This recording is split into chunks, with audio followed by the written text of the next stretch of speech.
तो स्टूडेंट, आज जो है हम फिर आपके सामने एक नया 2010 में पूछा हुआ जेई का क्वेश्चन लेकर के आए हैं।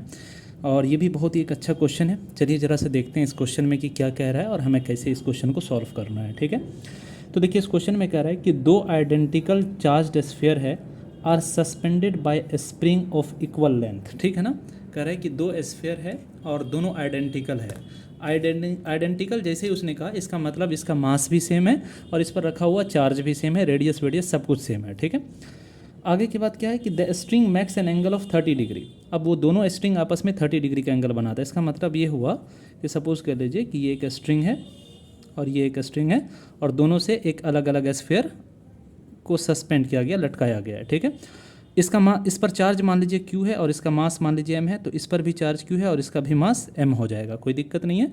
इन दोनों के बीच में एंगल 30 डिग्री बन रहा है और दोनों स्ट्रिंग की लंबाई L और L है, यानी कि सेम है। ठीक है, फिर आगे कह रहा है कि when suspended in a liquid of density 0.8 gram पर centimetre cube the angle remains the same if the density of the material of the sphere is this then the dielectric constant of the liquid क्या होगा, पता कीजिए। Question ये कह रहा है कि अगर इसी पूरे सिस्टम को, यानी ये पूरे सिस्टम को मैं एक लिक्विड में ले जा करके रख देता हूँ, ठीक है, और इसका मास अभी भी m है और चार्ज अभी भी q है, चार्ज अभी भी q है, मास m है, तो कह रहा है इस एंगल पे कोई फ़र्क नहीं पड़ता, ये एंगल अभी भी 30 डिग्री ही रहता है। ठीक, तो क्वेश्चन पूछा है कि इस लिक्विड का डायलेक्ट्रिक कांस्टेंट कितना होगा, जहाँ पर कि स्फीयर की जो डेंसिटी है, स्फीयर की डेंसिटी को मैं सिग्मा बोल देता हूँ और इस लिक्विड की डेंसिटी को मैं रो बोल देता हूँ। तो रो की वैल्यू आपको दे रखा है कितना, ये है 0.8 और सिग्मा की वैल्यू आपको दे रखा है 1.6। ये क्वेश्चन में आपका डाटा है और के पूछा है, यानी कि डायलेक्ट्रिक कांस्टेंट आपसे पूछा है कि निकालिए कितना होगा। ठीक है, तो देखिए इस क्वेश्चन को बहुत आसानी से हम कर सकते हैं।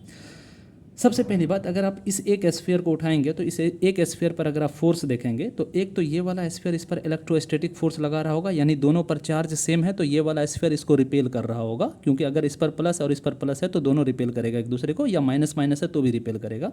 तो इस पर जो एक इलेक्ट्रोस्टैटिक फोर्स लगेगा वो इस डायरेक्शन में लगेगा, जिसको आप थोड़ी देर के लिए एफ कह सकते हैं, कोई दिक्कत वाली बात इसमें नहीं है। यहाँ से वर्टिकल अगर आप खींचते हैं तो ये एंगल को आप थोड़ी देर के लिए थीटा कह सकते हैं। यहाँ पर आप टेंशन ड्रॉ कर सकते हैं जो कि टी हो जाएगा। इस टेंशन का दो कंपोनेंट होगा, एक कंपोनेंट इधर और एक कंपोनेंट इधर। ये एंगल भी आपका थीटा हो जाएगा, तो ऊपर वाला कंपोनेंट हो जाएगा आपका टी कॉस थीटा, नीचे वाला कंपोनेंट हो जाएगा आपका टी साइन थीटा। इसके अलावा इस पर नीचे की तरफ एक और फोर्स लग रहा होगा जिसको कि आप mg कह सकते हैं, और mg को आप लिख सकते हैं volume into density of the sphere into g कह सकते हैं। इसमें कोई दिक्कत वाली बात नहीं है।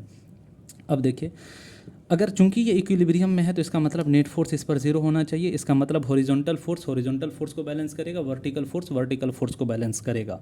यानी आप ये कह सकते हैं बेसिकली कि सर हमारा टी साइन थीटा जो होगा ये बराबर हो जाएगा एफ के, और जो हमारा टी कॉस थीटा है ये बराबर हो जाएगा किसके, we into sigma into g के।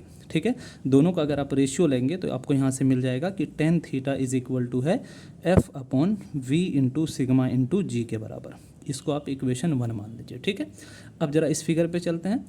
तो देखिए होता क्या है कि जब किसी लिक्विड के अंदर या किसी भी मीडियम के अंदर जब हम दो चार्ज पार्टिकल को रखते हैं तो इस पर जो फोर्स, जो नया फोर्स हो जाएगा, जो इलेक्ट्रोस्टैटिक फोर्स अब नया होगा, जिसको आप थोड़ी देर के लिए एफ डैश कह सकते हैं, इस एफ डैश की जो वैल्यू हो जाएगी वो पहले वाले फोर्स का 1/k टाइम्स हो जाएगा।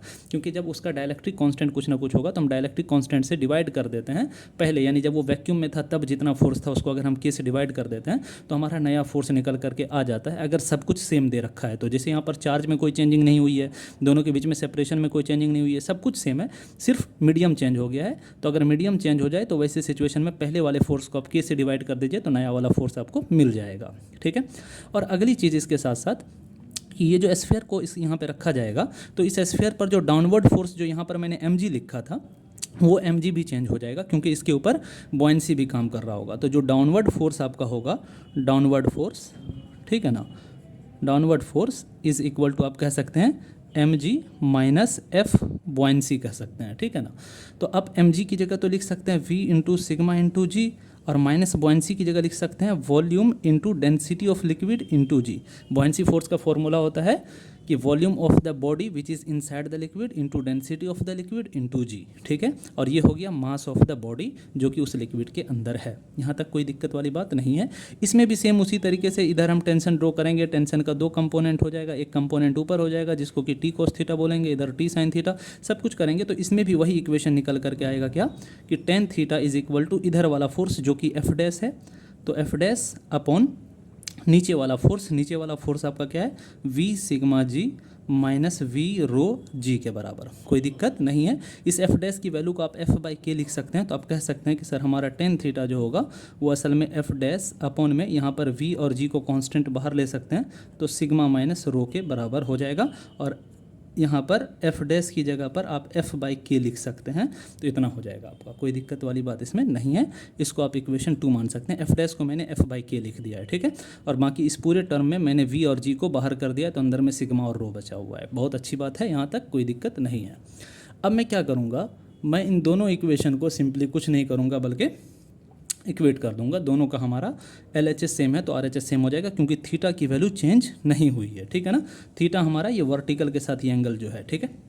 तो हम ये कह सकते हैं बेसिकली कि F upon V sigma into g बराबर हो जाएगा F अपॉन के into V into g into हो जाएगा सिग्मा माइनस रो। इस F से ये F कैंसिल हो जाएगा और V और G से V और G कैंसिल हो जाएगा। क्रॉस मल्टीप्लाई कीजिएगा तो आपको मिलेगा कि K into sigma minus rho is equal to sigma, और यहाँ से K इज़ इक्वल टू हो जाएगा सिग्मा अपॉन सिग्मा माइनस रो।